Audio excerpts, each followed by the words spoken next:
Heat. Oh. Diaphragm. Japanese. Diaphragm. Check, check. 1, 2, 1, 2. I said, check, check. Who the hell are you? I went to the hat store and I bought myself a hat. Guys, I legit went to the hat store 2 days ago and bought a hat. I'm serious, though. How loud can you clap with one hand? What? What's the scariest sentence you can conjure? The scariest sentence you can conjure. I was just going to say, I do, bro. Carpeted kitchen floor. Carpeted bathroom floors. Also true. I have some things I want to talk about. Okay. So this week we put it up on our IG and voted what the scariest episode was from last week. Scariest story from episode? Gosh damn it, why do I do that? You even wrote that. You're like, which Twice. is the scariest episode from last week's episode? Twice I did that. I had to delete it again. So what was the scariest story from last week's episode?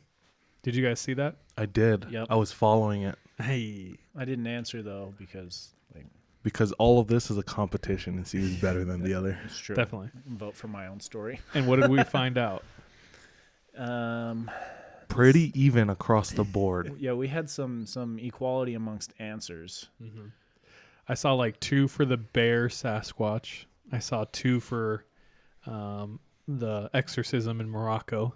The Korean? Korean exorcism. My bad. The Korean exorcism. And then the shadow in the room. Mm-hmm. I think those are the top. I also talked to her the other day as an update. Update time. Update. Update. Oh man, that was so flat. So you know how we're all like pretty concerned how not scared she was, right? Yeah. So after talking to her and she listened to the episode, she's like, I want to clarify. I was cautiously scared. She's like whatever. She explained to me though one of the things that we were like questioning, like her seeing the shadow, right? Yeah. She said that she has had sleep paralysis before and has seen that shadow. Now she went back and thought about the experience as well and doesn't remember like being able to move during that experience. So she's like, maybe I was having sleep paralysis at the time and saw the shadow. But what about the time when she walked into the living room and saw him on the couch? No explanation. Yeah, because she ain't sleep paralysis walking. But they did sage. They haven't had any other experiences except they had another roommate move in. Get effed. And one time while she was at work, her roommate like texted her and was like, did you come home? And no, because she was at work, right? And then when she's like, well, I thought maybe you like left the TV on because I heard someone talking, but the TV wasn't on. And I thought it was in your room too. Oh. And I was like, are you kidding me? What the hell? Did they tell this new person? Nope. You're not going to tell the new roommate. Guess what? Your Until room, after the deposit, right? Yeah. Hey, your room's a portal to hell or something. I don't know. That's gross, bro. Yeah, no. That's the latest update, though. That's wild. But she said that happened like 2 weeks ago, maybe. Ooh. Did you see the message talking about... Actually, a couple people reached out to us after you told that, and they asked, was he wearing a top hat? Oh, I forgot to ask her. Oh, that was my story for today. Oh, really? What? Yeah. Dope. Okay, so we'll hear more about that. But I legit saw 2 people ask about that. So, awesome. Okay, more to come. Nice.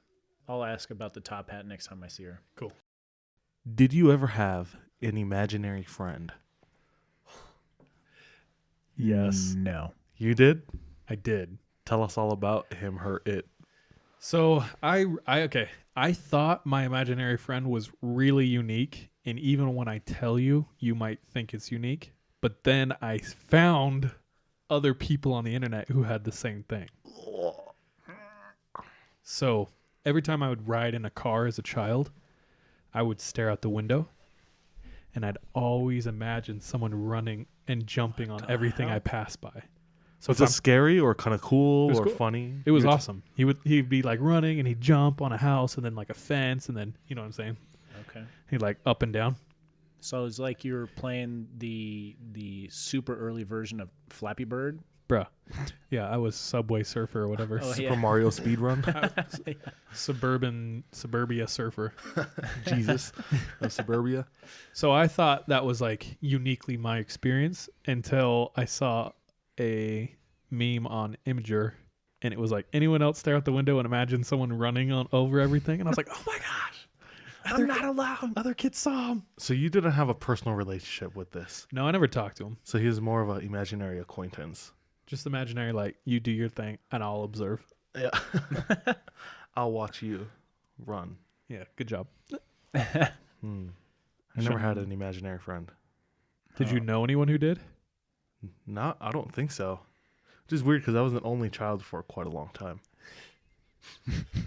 So I just had no friends. I was gonna say, did you have any friends? I think I already told you guys, but like I would just go and find anything to have fun. So I remember I had an ukulele and my mom played violin. So I would go outside to find the straightest stick possible to try to play violin. Bro, how tugging on the Hawaiian train. are you, dog? I took my spam musubi, brother, with my uku. Went up to North Shore. I never had imaginary friends. I had imaginary family, though. Get right. I legit, when I was young, used to fully believe that I had a twin. And I didn't know I was like, he must have died as a baby. Why did you think I that? don't know, man. I was just like, it would make, I don't know. I had this feeling inside of me that I would have done really well as a twin. So, who knows? If you're out there, hit me up. Twin? If your name is Carl Hatch. Carl's Hatch. Cut that, dog. That's a sensitive subject right Or there. Carly Hatch. That's my sister. You have a twin sister. No, she's like 5 years older. Anyway, why do you ask? Wait, is that her name? Yeah. Carly? It goes Brittany, Carly, Charlie. Heather, Aaron, Aiden. That's Stephanie, funny. Thiago. Maybe more. Who knows? Thiago Silva. Sean, tell the story about when you dreamed you murdered us all. Well, if none of you thought I was a psychopath, now you will. So one night, I'm just, doing my thing, sleeping, and I have this dream. And in my dream, we're all at our house. We called it the trap house because we left our door open all day, every day, and people would come and go. We wouldn't know who they were. It was a trap house. It's like 12 o'clock, midnight. We're like, what should we go do? And one of us says, let's go check out a cemetery. That was Charles. So we go and check out this cemetery. We go into this chapel that's at the cemetery. And for some reason, I can't explain it. It was a dream, not reality. I don't know, dog. I picked up an axe and killed everyone that was in our group. What did I say as I was dying? I don't recall. And then the next day, it's about midnight, and we're all chilling in our living room. This is a real story, by the way. This legitimately happened. And Charles is like, yo, I just heard about this cemetery. We should go check it out. And I'm like, hell no. Actually, Sean just got really quiet and awkward. And we were like, what's the matter? He's like, I don't want to go. And like, for like an hour, we're like, no, dude, you have to come. Like, we want to. And then finally he's like, let's just say I had a bad dream and I don't think I should go. And after like, I don't know, 10 more hours of trying to convince him, he finally tells us that he dreamt that he killed us all. At a cemetery. I was like, you ain't killing me. Let's go. And then he got mad. Underestimate my power. So Anyway. that happened. That was hella creepy. Did you feel kind of guilty? Should you ever feel guilty for a dream? No. It didn't happen. It's not reality. What about a dream if you cheated on your significant other? Bruh. I don't think so. One morning, I woke up. My wife, I could just tell something was a little off. I was like, "Good morning, how are you?" Oh. Okay. Just peanut butter baby. Yeah. You good? Yeah. Okay. Anyway, I could tell she was beefing. I had done something wrong, and I was like, "What did I do, man?" Trying to rack my brain. Did I do this? No. Did I do that? No. And then later on, she was like, "Fine. I had a dream you cheated on me." I was like so relieved to hear It was a dream. that, like, yeah, it was a dream. Why she was like annoyed or upset. And then so I was kind of like laughing and being like, "Oh, like, you know, I'd never cheat on you, girl. Like, what are you talking?" And then she's like, "It was with Sean." And then I started just howling in her face, laughing. Did she like go into detail? Like, did she see, watch, or smell anything? She said or we she just just heard about it in the. She just said we like smacked lips. But then later she said we like boned, and I was like, hold on. Originally you said we just made out. This is a whole new. She's been This is withholding escalating. info. Yeah, it's a reoccurring dream. She was like, Sean was a nympho, and just. Sean, she was like, he was a very submissive bottom. And likes feet. Specifically my Asian feet. Yeah, he likes them small. With their nimble toes that can curl. Kept calling you Mulan. It Grip. Oh my gosh. Girl worth fighting for. will bring honor to us all. Dude, there was this one time, I was thinking about it actually earlier this week, where I was a little kid and we were visiting my grandpa, who just got recently remarried to another woman. So she's my step grandma.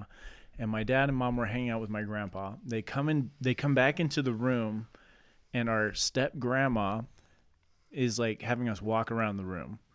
And we're little kids. Is this a dream? No, this is real. Okay. And they're like, "What are you doing?" And she's like, "I'm teaching them to walk like the Japanese because they're too loud." So she was racist. Cool. Cool, grandma. You're all next is Egyptians. That was a whole song in the 80s, dog. True. Is that racist? There was a saying in elementary school all the kids would do. It'd be Chinese, Japanese, all squash. All the kids would do that. What's the I feel last like part you I've said? heard that Squash. I don't know. I don't know where it came from, but you know, just part of island culture where we clown on everybody's race. I heard like, my mommy's Japanese, my dad is Chinese. What are these? Or something like that. Japanese.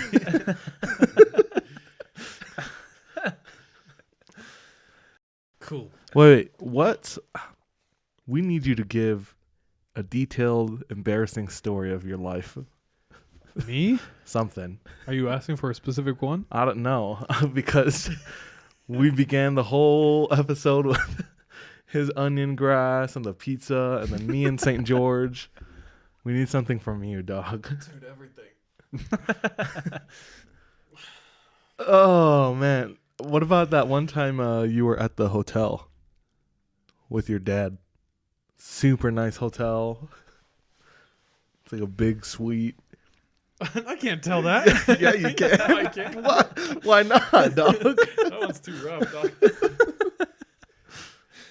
I don't know. I just don't want to. All right. Well. All right. So one time, my dad was like the division president of a company, and he took his entire company down to Cabo or Cancun. I can't remember. And I was like 14, and I had a wristband that got me. It was all inclusive, so I could swim up to the bar and the luxury pool and just order anything I want, and it would get put on the room tab. Yeah. Nice. So I felt like straight royalty. It was dope.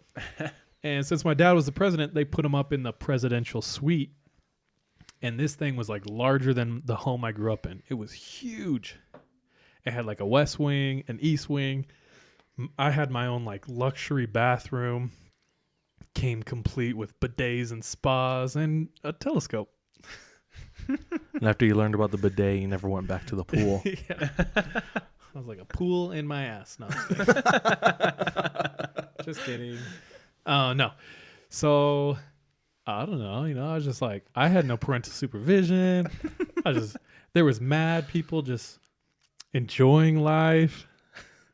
Scantily clad women swimming.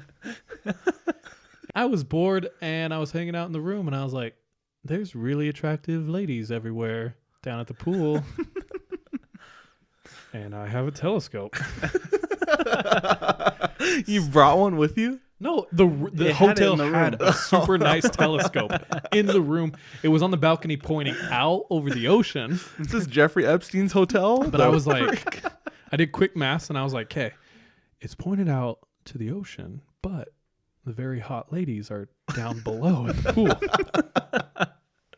You freak. So I was like, just did the most serial killer thing I could and like cracked a blinds and I stuck the telescope through the blinds like right down at all the ladies swimming. And it was just amazing. And then later my dad came in the room. Mid-scoping. Luckily, I like wasn't sitting at the telescope, but like a dumbass, I didn't move the telescope. So it's So still just he walks in and the telescope's just like pointed right at the rooms and like the pool. And he's like, what are you doing? And I was like, looking at the ocean. The ocean? I don't know. And then real bro code, or he was just so disappointed he like never brought it up again. So Needless to say, Charles was swimming. yeah. Good hell. Dope. Okay, Let's roll. Let's Yeah. roll. What the hell is that? What is that? 18. 18?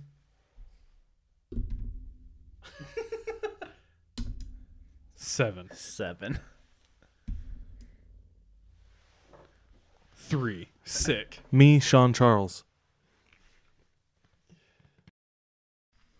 I have more of hopefully discussion, but earlier we talked about it. Breathe over there.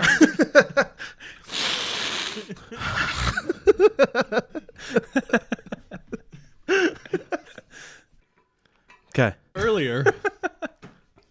Hat Man. Right. Hat Man do. Have any of you ever heard of Hat Man? Like the Babadook Hat Man, or is there a different one? Because he has like a top hat, doesn't he? Like a top hat? I think of like the neighborhood watch dude. You know what I'm talking about? Okay. The silhouette? I do know what you're talking about. Yeah, that's what I think of. So like a fedora, but not like a milady fedora, but that would be equally terrifying. Either way, nope. Also, nope. No, I've never heard of the Hat Man. Yeah, there are multiple people. Apparently, it's a phenomenon. People have seen Hat Man sitting at the edge of their bed, across the street, while they're at their house or something. One of our listeners messaged us about seeing Hat Man. Yeah. I don't know. The stories all kind of sound the same. Usually he's wearing a coat, like a long coat, or a pea coat kind of thing. And sometimes he's carrying a briefcase and he is slowly walking towards the person, who can see him. So the way I envision it is like It Follows. Right. Where it comes at like a slow pace, but it's just like steady and like unnerving at how like even the pace is, and without like breaking like eye contact. He's just walking towards you. What's up? I can just hear Sean breathing. Sorry, I gotta breathe, bro. Okay, does anyone ever report him getting close enough to touch them? There is one person who talked about how they were astral planing, Oh, shoot. which already you're in a realm that's no. That's one red flag. Hat Man, 2 red flags. And Hatman, previous to him astral planing, Hatman just like existed in his room with him. Oh. But as soon as he started astral planing, Hatman started chasing him. What? So Hatman is something that like multiple people see across the world. Yeah, this person was astral planing. Hatman got so close once to his face, it scared him enough to go back into his body. Why would you astral plane if you already know the Hat Man's there? That's another red flag. Bro, you axing for it, dog. I'm not sure. I don't have much else on it except that. Interesting.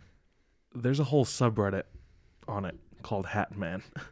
Damn, really? I like have never heard this. Neither have Same. I until like 2 weeks ago. Huh.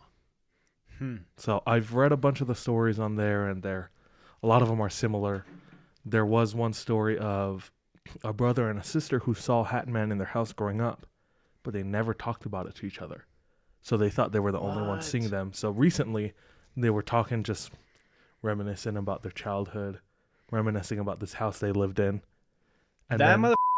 Oh, yes, That'd be terrifying. I already have chills looking at that.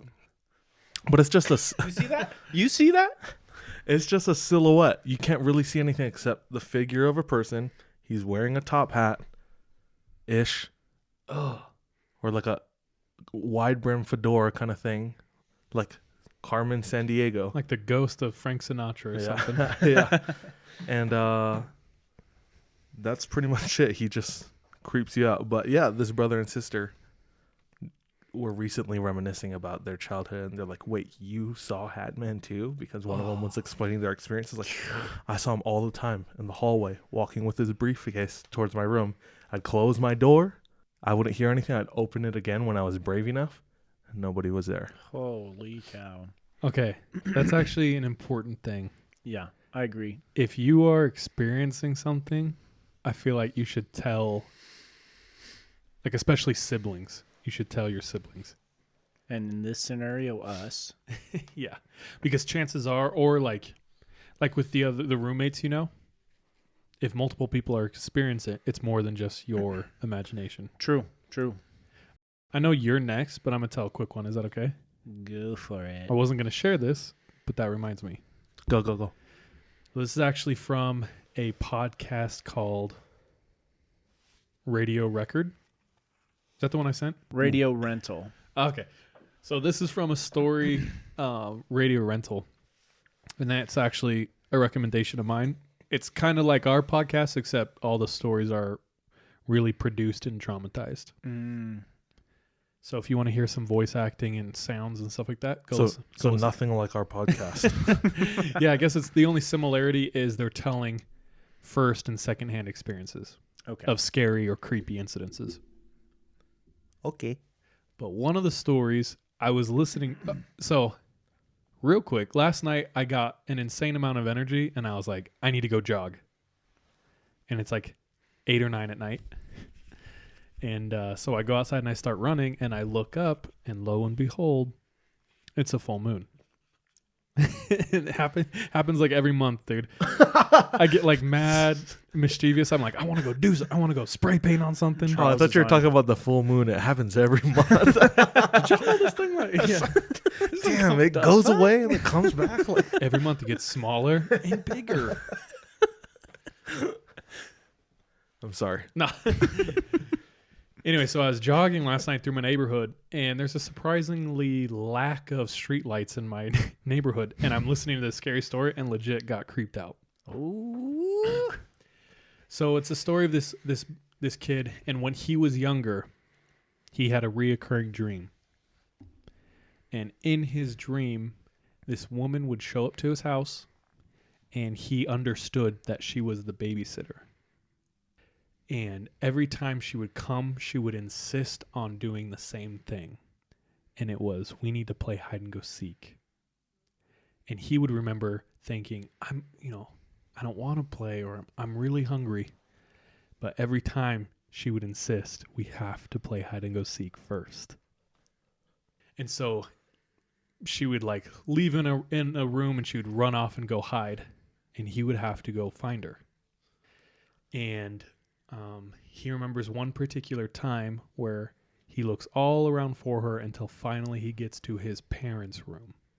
In his parents' room, they had a large bed, and below the bed they had like a sheet that went from the bed to the ground, and it's parted. And so he would walk in, and he'd be looking around until finally he is standing near the door, and he looks under the bed, and he could see a shape. And as he's staring, he realizes it's a person. Furthermore, it's the babysitter, and she's staring at him, smiling. And so he says they sit there like that for a couple minutes, just staring at each other, and he doesn't know if she can see him, or he doesn't know if she knows he can see her. And so as they're staring at each other, she's smiling, and he says she's like in this contorted position when all of a sudden she crawls out from under the bed and flies towards him. Oh, what? Flies? Just like No. super fast moves towards him. Floating off the ground or just like... No, I think like rushing or running. But he Oh. says it's like uncannily fast. Nope. And then he wakes up. And so he has this dream so much as a kid that it's pretty much a memory, right? Like he's not sure anymore. Is it a memory? Is it a dream? He's really uncomfortable. It really stresses him out for a long time. Fast forward. Many years later, him and his brother are having dinner with his mom. And he remembers the dream. And so he says, "Hey, Ma, did we ever have anyone but our family babysit us when we were little?" And he's kind of hoping that she says like, "Yeah." Oh, I should have described the lady. She was tall and skinny with really dark hair. And so he describes her and said, "Did anyone like that babysit us when we were little?" And she goes, "Oh, no. I would have like one of your aunts or, grandma do it." So he's like, "Oh, okay. Must be a dream." So at that point, he feels more comfortable with sharing the entire dream. So he shares it with her, and as he's telling it, his mom seems like she's getting more and more concerned. And she keeps saying, like insisting, no, this is just like no one like that ever babysat you. Are you sure? Like this didn't happen?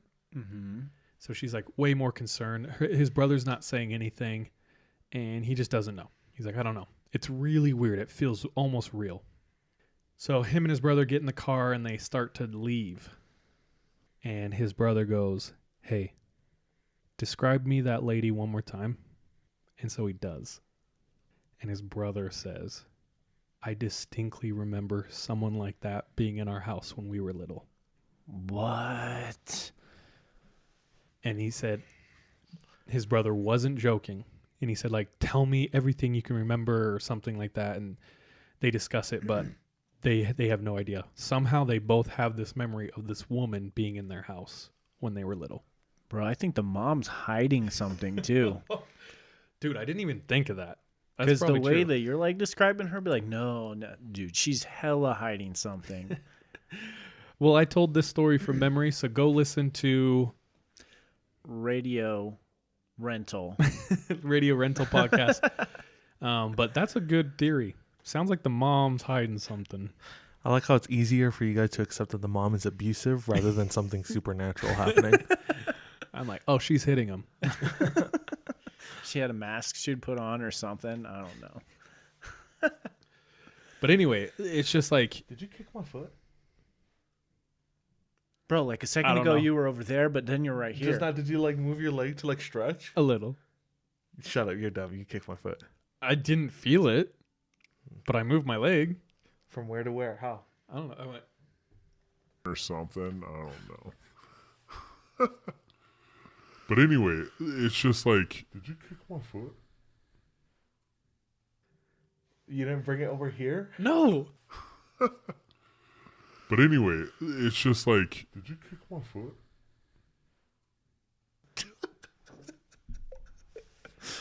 Okay. Real quick. Pause. We record in this place, and ever since we've started recording, things have happened to the point where the people who live above us legitimately think that their house is now haunted. One of the people who lives upstairs said that he heard whispering in his ear. Okay, that's not real. Well, he said he thought. No. But legitimately, sometimes when we're recording, I'm a little on edge because like we'll hear like a noise or a knock in the corners and stuff. But DJ just said he felt me kick his leg. I'll run the tape back and check, but I swear I didn't swing it around. Initially, I thought I like bumped my leg on like the cup of water or the can of rain. And there's nothing there. And then, but you moved right before. I was like, oh, you kicked my leg. I didn't feel it. Maybe I did though. It Run felt the like tape back. We need that instant replay. Maybe. pretty slight, but I knew it wasn't like this hit me. Anyway. We're haunted. But what I was saying is, if you're having experiences out there, tell your siblings, because who knows? They could be experiencing the same exact thing. So True. That was the whole point of that. That's pretty scary, though. Like, to both have that memory. I still think the mom's hiding something, though. Dude, You It can't sounds trust like no it. moms nowadays. Oh, I just remembered. I have a little update. What? You ever gonna what's your update? Sean has a story? Guess it on on guess on Jordan? who? Guess on the update. Jordan. Actually, no, but I need to tell you about that later. Oh, dang. Okay. No, guess who the update's about. No, I'm not guessing. Just tell me. Just guess. You'll never. Is it Seth? Close? Here's a clue. Oh! That one freaking random kid Tent kid. from Seth's story. What about? Okay. But Seth was playing basketball with the other kid who was in the tent with him Yeah. and mentioned our podcast and said he should listen to it, which all of you should do, is tell a friend out there. And he said, "Do you ever know what happened to that kid?" And his friend got like really into it and decided to spend all night trying to find him on social media. What? And he found him. What? Okay. And his last post was kind of incoherent rambling. Facebook? I'm not going to say. Incoherent rambling. And it was just saying how he's like so fed up and at the end of his wits with his sleep and his dreams still. What? So he's like still going through stuff with his That's sleep. crazy. Like 10 years later, 15 years later. Was it a recent post? It was like 2012, 13, 14. I can't remember. That was his last post, though? I don't know. I could look it up. Hold on. Bro, it's from 2017. 2 years ago. But it says, "I hate waking up almost as bad as I hate going to sleep. When will these nightmares stop?" I don't know. I just know that he had problems with sleeping and nightmares, and it sounds like it's still going on. Yeah, that's crazy, though. Probably should, like, see somebody. We can't diagnose anyone, but that would be my recommendation. What are you looking up? Oh, nothing. He has to be my friend. And I went on his friends too. No, he's not friends with them. Because it was his friend looking for. Yeah. Right. And you're up. All right. We're going to lift all of our spirits a little bit by telling another scary story. So I got a couple. First one is a little shorter, but still spooky. Okay. So this is a story that happened back east in Auburn, Pennsylvania. A family, young family, on the market for a home. They look high and low for their perfect dream home, and they come across this home. that's like an older home, but it's perfect for their needs. And it's just like super pretty on the outside, has well-maintained lawn, stuff like that. Or it's been owned by 4 or 5 families to their knowledge, and no murders or anything to their knowledge as well, right? Dude, I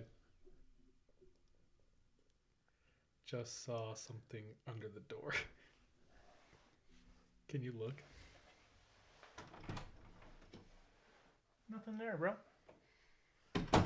What'd you see? It looked like someone went.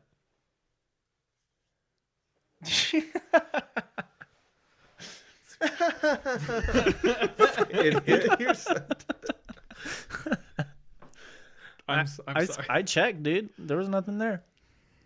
Spoopy. Okay. That's I'm what makes so it sorry. scarier, Sean. I don't think you get it. Yeah, if there was someone there, I wouldn't be scared.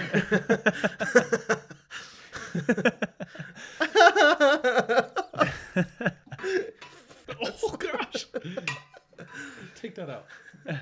Okay, sorry, Sean. Stop scaring us. Okay, so they find this house and it is perfect. That's what you said, yeah? There is someone there now. Shut up, dude. So this young family finds a home that's perfect for them. They decide to buy it, signed off pretty easily, and they move in. Really nothing happens in this home, nothing scary. They decide, though, that, you know, as it's starting to get colder, they're going to re-insulate their baby's room. So they start tearing down the walls in their baby's room, and instantly this stench fills the house. And they said that it actually made some of them sick, and they had to like leave the house and like stay somewhere else for the evening. They start taking off all of the walls and find hundreds of dead animals in the walls, along with herbs and things like that. Wait, what kind of animals? What kind of herbs? All kinds of animals. I don't know what kind of herbs. Just like a bottle of or a can of Old Bay seasoning. Oregano. Just the Creole seasoning, whatever it is. It could be Creole. I don't know, dude. Just like stuffed into the walls. Stuffed into the walls. They were mummified as well. So they're like wrapped and then stuck in the walls. And they find out that these bodies of animals are stuffed throughout the whole house. Oh man, that's crazy. This was in 2011. That recent. I was thinking like 1932. Nope. Now, as they continue taking down the walls, they're already like neck deep in like buying this home. Now they can't sell it because of all the stuff that's going on. And they're like 20,000 like more in the hole trying to fix everything. They even started like a GoFundMe to like help them get out of this house. I checked the GoFundMe and it's no longer there. But maybe hopefully they tell got ourselves out. they got out. So I started doing a little bit of research, and there is an old American magic called powwowing. Like, have you ever heard of a powwow? I have. Mm-hmm. So I've been one. that My dad called it the sex talk. the sex talk. Originally, it was called powwowing when all of the shamans in like that northeastern United States, early United States, would like gather and like do their spells and stuff like that. And apparently the animals and spices and herbs that were all stuffed in the walls were part of that magic. That So like Native American magic? Native American. And actually I think it was like the people who crossed the ocean like and settled there, because they even made like a movie about powwow magic. What? It was called The Vitch. The Vava itch? This is an older movie though. It is Apprentice to Murder. I don't like that. And those animals though apparently are part of a good spell that they would cast to protect the family from sickness and from like bad things happening to them. But this is still 2011. Yeah, and the thing about that too is those bodies of the animals had been in the house for 4 other families living there. So their perfect house was just an old house. Yeah, it was an old house. They were about it, just not about the dead animals in the walls. Did they get out? I don't know. Like I said, like the GoFundMe is down, but they had set one up initially, so I'm hoping they got out. So did you say the nature of the spell was to protect like the dwelling or the people living in the house? For that spell specifically, yeah. I wonder if that, like, how real that is. Like if it was actually effective for the family or for anyone else That's a who lived good there. question. That reminds me of another story. Go for it. So it reminds me of a story because it's a question of, is it good magic or bad magic? Right. But basically, this was a friend of mine who also served a Mormon mission, but it was in Brazil. And if you remember, Mormon missionaries always come in pairs. They're called companionships. Help each other teach, learn the language. Not break rules. Yeah. Basically. So his companion, who was also American, was really sick. I don't know exactly what it was, but he had a pain in his stomach for a few days. And they were out somewhere where it wasn't close to the city. It's a pretty rural area. So they didn't have access to a hospital. They could have gone, but It was just the extra effort. yeah. Yeah. Being a 19-year-old American in a third world country, you don't want to ride the bus. Well, let's see if we die. Yeah. More scared of the actual hospital. Yeah. Yeah. Dude, speaking on that, I stepped on a rusty nail on my mission, and I was like, I'm probably good. Oh, totally. Didn't go to the doctor. Yeah. So while they're working one day, just knocking on doors, they come across this one part of town where it's almost like a town square, and there's like a bunch of commotion going on.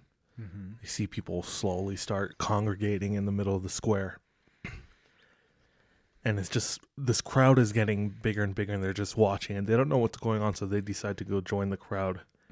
And somehow they wedge their way through all these people, and they get to the inner part of the circle, where there's a big space, and inside the space is a man claiming that he can heal.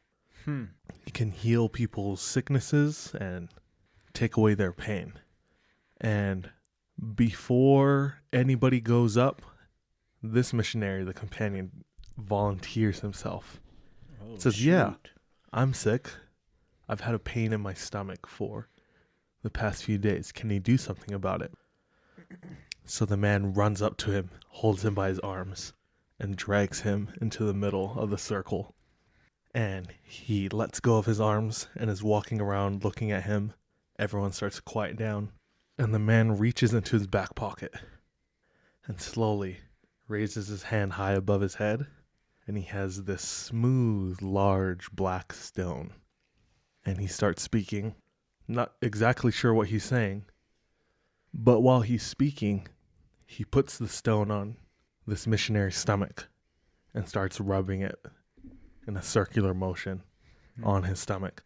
And this goes on for maybe like 30 seconds, so not super long. And he takes the stone and puts it back in his pocket.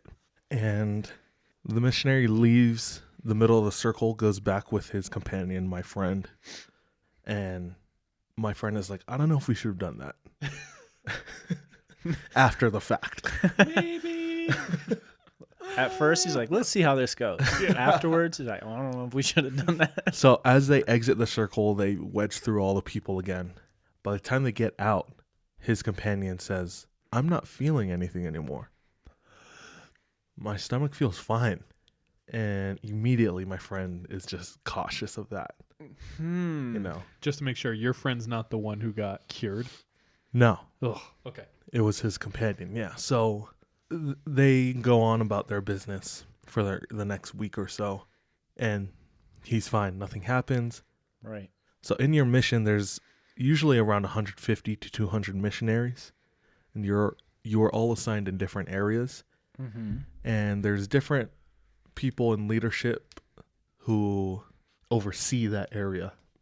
Yeah, there's like a structure, right, Mm-hmm. of leadership. Yeah, and the main leader is called the mission president.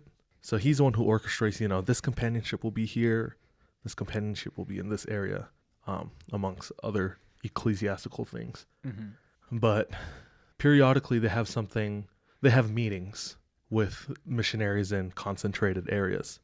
So the mission president comes by, he brings his wife, they have trainings all day, workshops, Mm-hmm. they have lunch together, so they have time to sit with the mission president and just kind of hang out with a little bit with him and with all the other missionaries.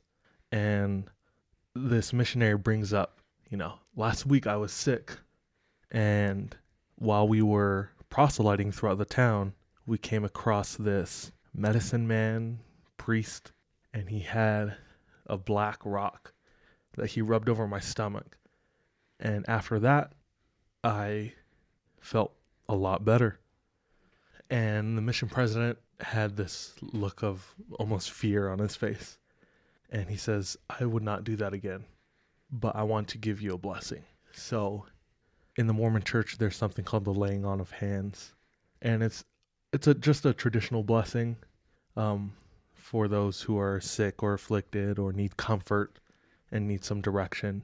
Oh, it's pretty much like a prayer Mm-hmm. type of ordinance. But this mission president puts his hand upon this kid's head and starts giving the blessing, saying that, basically giving him the blessing. As soon as the mission president closes his blessing with amen, this missionary gets a searing pain in his stomach, and they take him to the hospital. And from that point, I'm not sure exactly what happened. I think they took care of it in the hospital, but I've always wondered what that black rock was, and if it was, I don't know, good or bad magic. Even though it seemed like it cured him, Mm-hmm. I wondered if there was like a catch or something. It was like masking it or just Yeah. hiding it. Yeah. Well, I mean, also, placebo's real. If he's told, hey, this is going to cure you, maybe that was enough for him. I don't know. I don't know. That's wild. My first guess, just because regionally it's in Brazil, is Macumba, which is the black magic of Brazil. And I don't know too much of Macumba other than there are Brazilians who are terrified of it. Yeah, so the animals in the house, that's why I was questioning earlier if Good magic. if it was good or bad magic, if anything happened or was prevented because of it. So it didn't sound like there were any other stories that came out of the house. Mm-hmm. This family, no. There was nothing bad that happened to them besides just getting super in debt trying to get out and like fix up the house.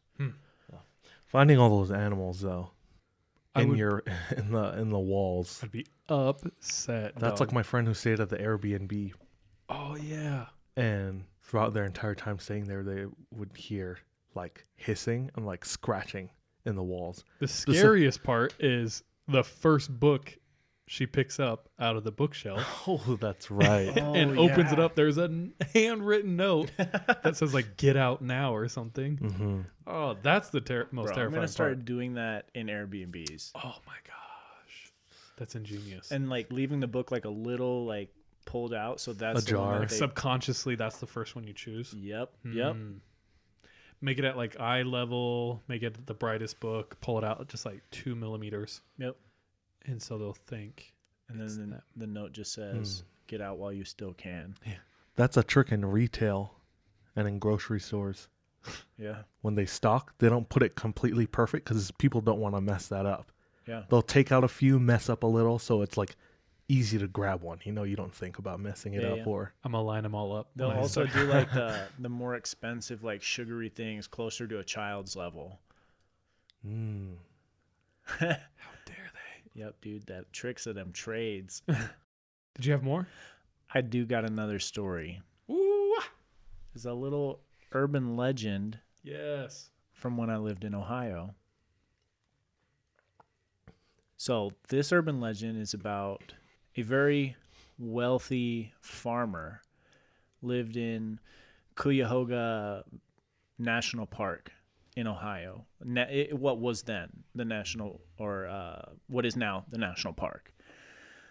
And he was a very, very wealthy farmer. And it was said that each child that he and his wife had, he would go and build a barn and name the barn after the child. So they had successfully 6 children to this point. He's built 6 different barns, and then his wife gets pregnant with a 7th.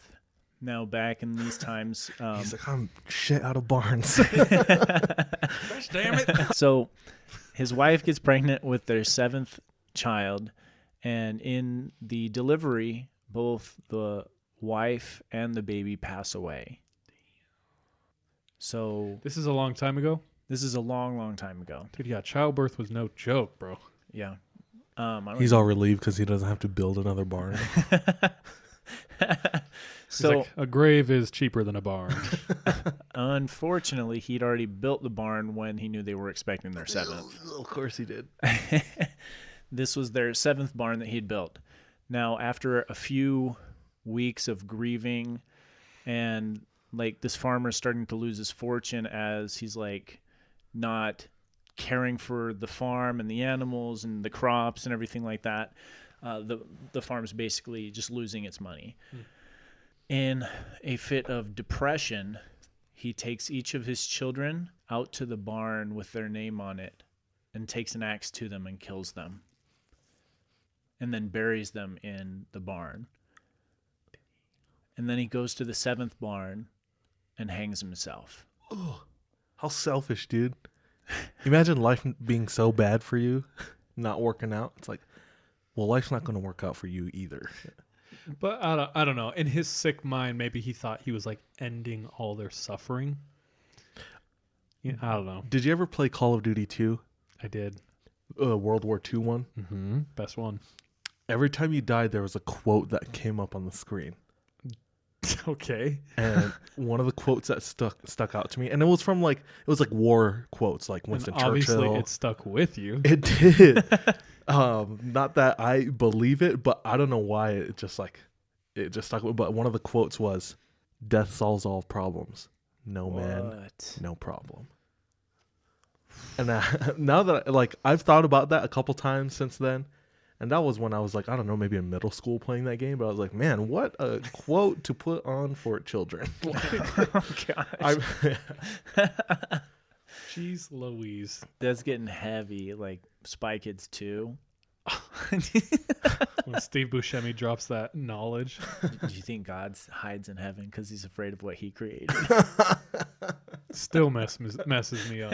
in a children's movie? Are we still falling? Or so maybe this father thought he was, I don't know, possibly. Solving problems. We'll never know. Yeah, something was going through his mind where he ultimately led to him doing this. Mm.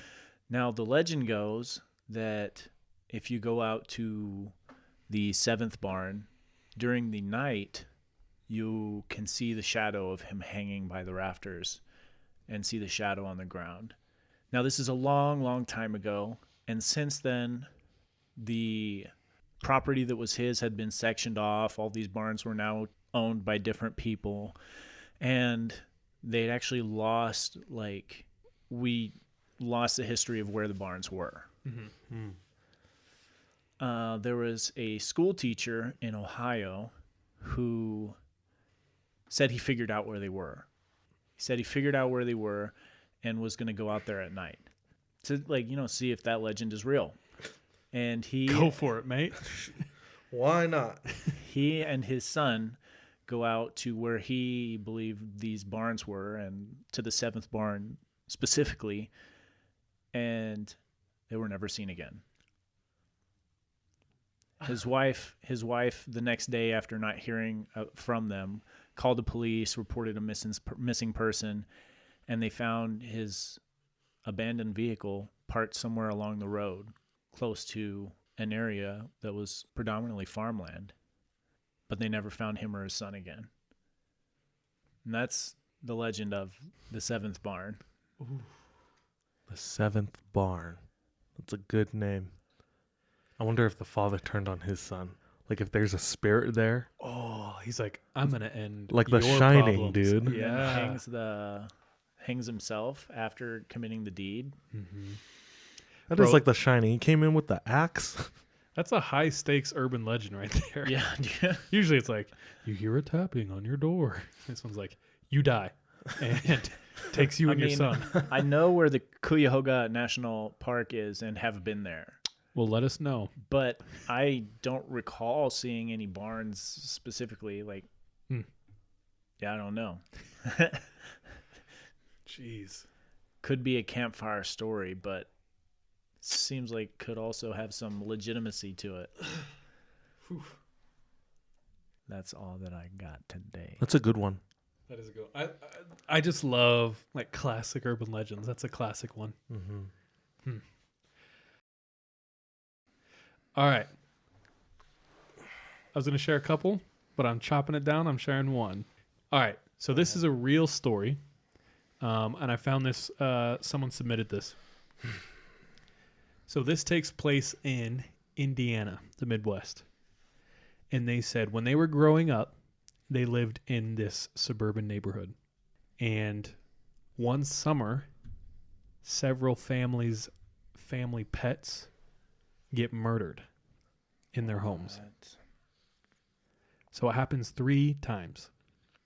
Jeffrey Dahmer.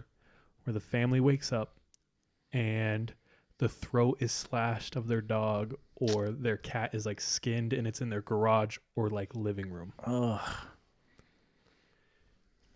So by the 4th time this happens, the police issue an alert because there's someone out there targeting family pets. And the person who submitted this, she's a young lady at the time. She is absolutely in love with her German Shepherd and considers it a family member. So she decides then and there that the German Shepherd is going to sleep in her room. I already know, dude, where this is going. So everyone's in a panic because someone is killing their pets. One night, she's sleeping and she's woken up to a noise. And she feels over in her bed and her German Shepherd isn't by her. So she instantly sits up in bed and looks, and her German Shepherd is pointed at the door. And its back hairs are all bristled, and it's doing a low growl. And she's terrified. There is no lock on her door, so she doesn't know what to do. At that moment, her dog lets out like an ear-splitting bark, and she decides to yell for her dad. So she screams at the top of her lungs for her dad. She hears him rush out of the room, and then there's some sort of like scuffle as he runs downstairs, and she hears a door slam. And what her dad says is when he came out of the room, he could see downstairs into the kitchen, and there was someone standing in the kitchen. So he immediately turned the light on, and by then turned, and the person was climbing back out the window, ran down, tried to catch him. Person's gone. Oh, dang. Wow. So pets continue to die, and everyone's super afraid until finally they catch the person who did it. Turns out it was the girl's neighbor.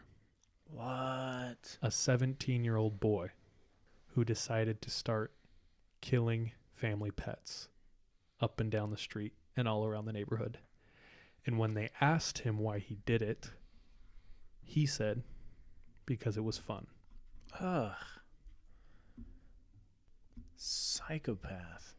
And unfortunately, because he wasn't a serial killer of people, it never hit like national news or anything. Mm-hmm. So I don't know if there's any sources out there, but Did anything happen to him? I think they took him to jail. Okay. Yeah.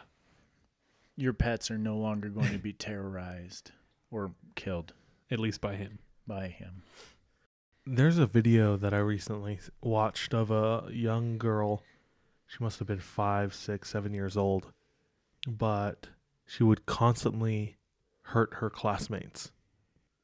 Whether it was something as simple as pushing them down or like chasing them with like scissors. So she had a compulsion or something. And there's a video of this, I believe, like a therapist speaking with her and just trying to reason with her, like, you are causing people pain and that's not good.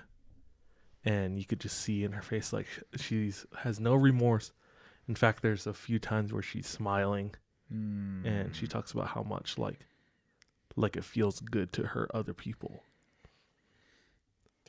I need to find that. Her up. Yeah. It's scary how like sometimes evil is legitimately just wiring in someone's brain. Do you think there is anybody who didn't learn that?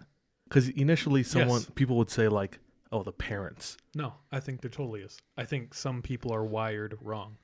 And so like their pleasure comes from like pain or inflicting pain. Mm-hmm. Right. I think that a lot of it too is environmental. Like even if they're wired wrong, what affects you or I in one way will probably affect them a different way and they'll react differently. I definitely think environmental plays a part, but I think there are cases that it doesn't matter how well they were treated, there's like something wrong. Bro, we need to be mind hunters. We know the sciences. That means we have to go to like 15 more years of school. And bro, maybe like 16 for me. It's so complicated when you get to that point, especially if, in like the justice system, like how do you like bring justice to somebody who thinks that's okay? Yeah, I don't know. I do know there's a lot of people who have committed terrible murders and who are out of jail. For instance, there was an Asian guy who, I mean, it doesn't matter that he's Asian. I don't know why I mentioned that, but he was. He was riding on a Greyhound bus and people were sleeping and they woke up to him sawing the head off of the person in front of him. And he had gone off his antipsychotic meds and they had to pull over, and the cops, he was like pretty much holding people hostage in the Greyhound, holding the head up to like the police and shit. What? And he's out of jail because he pled insanity and did his time, and now he's out. Changed his name. Could be me. No, I'm just kidding. Could be any Asian boy you see. All right, I got to share one more because you made me. I wasn't going to, but I got it. Go, please. This is back in the time of chat rooms. And this kid was in a specific chat room for Pokemon lovers. Ooh, what was your first email name or like username on a chat room or gamer tag? I can tell you mine. What was yours? I think I created it for eBay because I wanted to get I wanted to get hard to get like Pokemon and Yu-Gi-Oh cards. Nice. It was Cool Ice 1, 2, 3. Ooh. So you were a Gatorade flavor? You were like the next Dorito chip? Icebreaker mint. I'm not going to tell you that, but I'll tell you the first booster pack I ever bought of Pokemon cards had a holographic Blastoise in it. You struck gold, boy. Damn. I was like, I had to trade to get a holographic Blastoise. I was water from the day I was born, bro. Accurate. Anyway, so he's in this chat room. It ranges from 12-year-old to 16-year-old. And this chat room is kept up for so long. He's had a lot of them spoke almost every day for 5 years. And he got so close to some of them, he would IM them directly or even go on phone calls with them. So this one kid in particular, Which is better because if you speak to them and you hear that they're a kid too, then True. They got this Or if deep voice. You're like, they sound like Santa 16. Claus. You're like, no, no, no. Instead of ho, ho, ho. No, I'm just kidding. Oh, gosh. Okay, so he gets super close with this one kid and speaks to him pretty regularly for like hours a week on the phone. And they just talk about, normal kid stuff. And he said this kid was obsessed with monster movies. So Godzilla, Mothra, other monster movies I can't think of. Alien. Yeah. But he was from like rural Midwest. Oh, yep. No, can't trust him. And he said that the friendship was going well until one day his friend tells him on the phone, sometimes I black out, and when I wake up, I'm either hurting an animal or one of my younger cousins. Oh, what? Instantly, the kid on the phone, sick to his stomach, and is too young and emotionally immature to deal with the information he just received. And so he goes into further detail, and he says he lives in a really rural area, and there's a lot of animals around, and he has a lot of younger cousins who are running around, and he can't control it, but it's happening more and more. He'll black out, and he'll wake up, and he'll either be killing a small animal or hurting one of his younger cousins, like I said. And he says it's gotten so bad late. And sorry, while he's sharing this, he's like close to tears. Like it's not a joke. And he feels like he knows him well enough that he wouldn't do something like this. He's talked to him for years. Right. And as he's getting emotional and telling this, he says, one of my uncles became convinced that I was possessed. And so they did an exorcism. And he said what they did was they took him into a dark room and they tied him to a bed. And they all began to chant and pray around him, and they lit candles. And the kid is on the phone, the not possessed one, and he said he's like tears in his eyes and he's frozen. And the other one said, during the exorcism, when all my aunts and uncles are screaming, we heard a thud under the bed.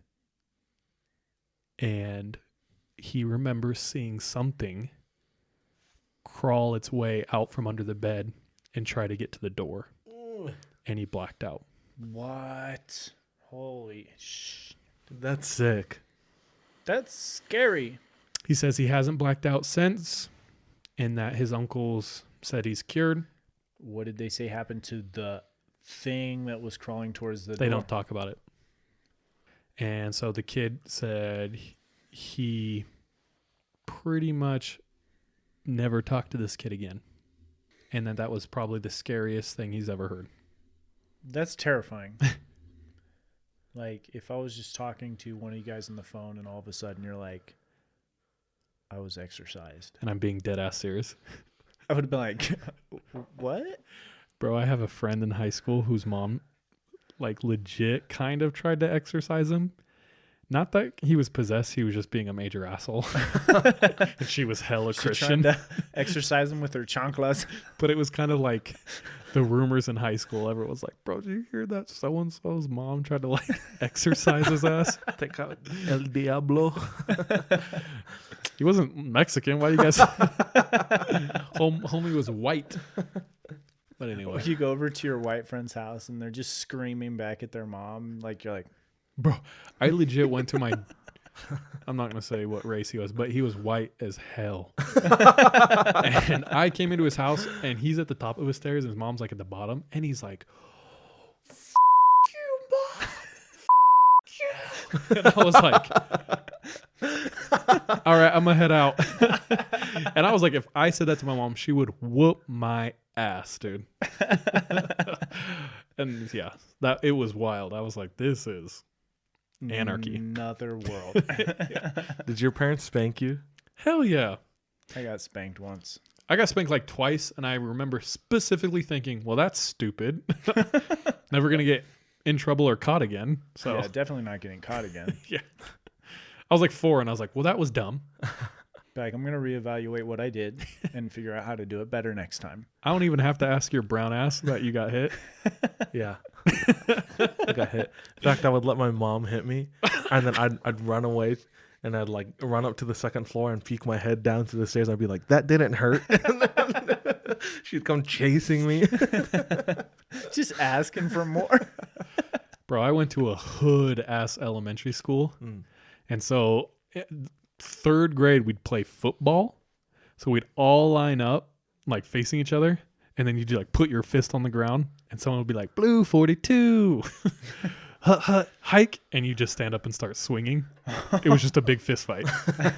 And one time this kid was choking me on the ground and I was like, I can't even feel it. That doesn't even hurt. And he was like, bah, like seriously choking me out. And I was like, that doesn't hurt. And then I blacked out. And when I woke up, Committed to the cause, bro. everyone was lined up to go back to class. And I was like, oh, damn, I'm late. Ran and got in line. Nobody cared that you were dead. A dead child on the ground. Charlie's over there. He's not moving. Bro, I legit went to, it was called, I'll just say it. It was called Viva Blunt.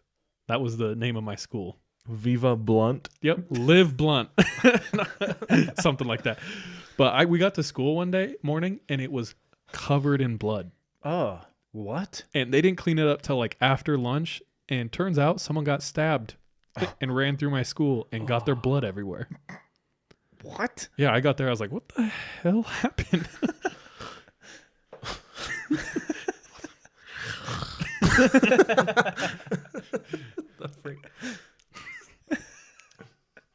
There was there's an elementary school by my favorite, or one of my favorite beaches in Hawaii.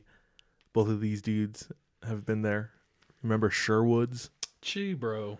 Yeah, so right before you reach Sherwoods, maybe a mile before, there's an elementary school, like right pretty close to the main town.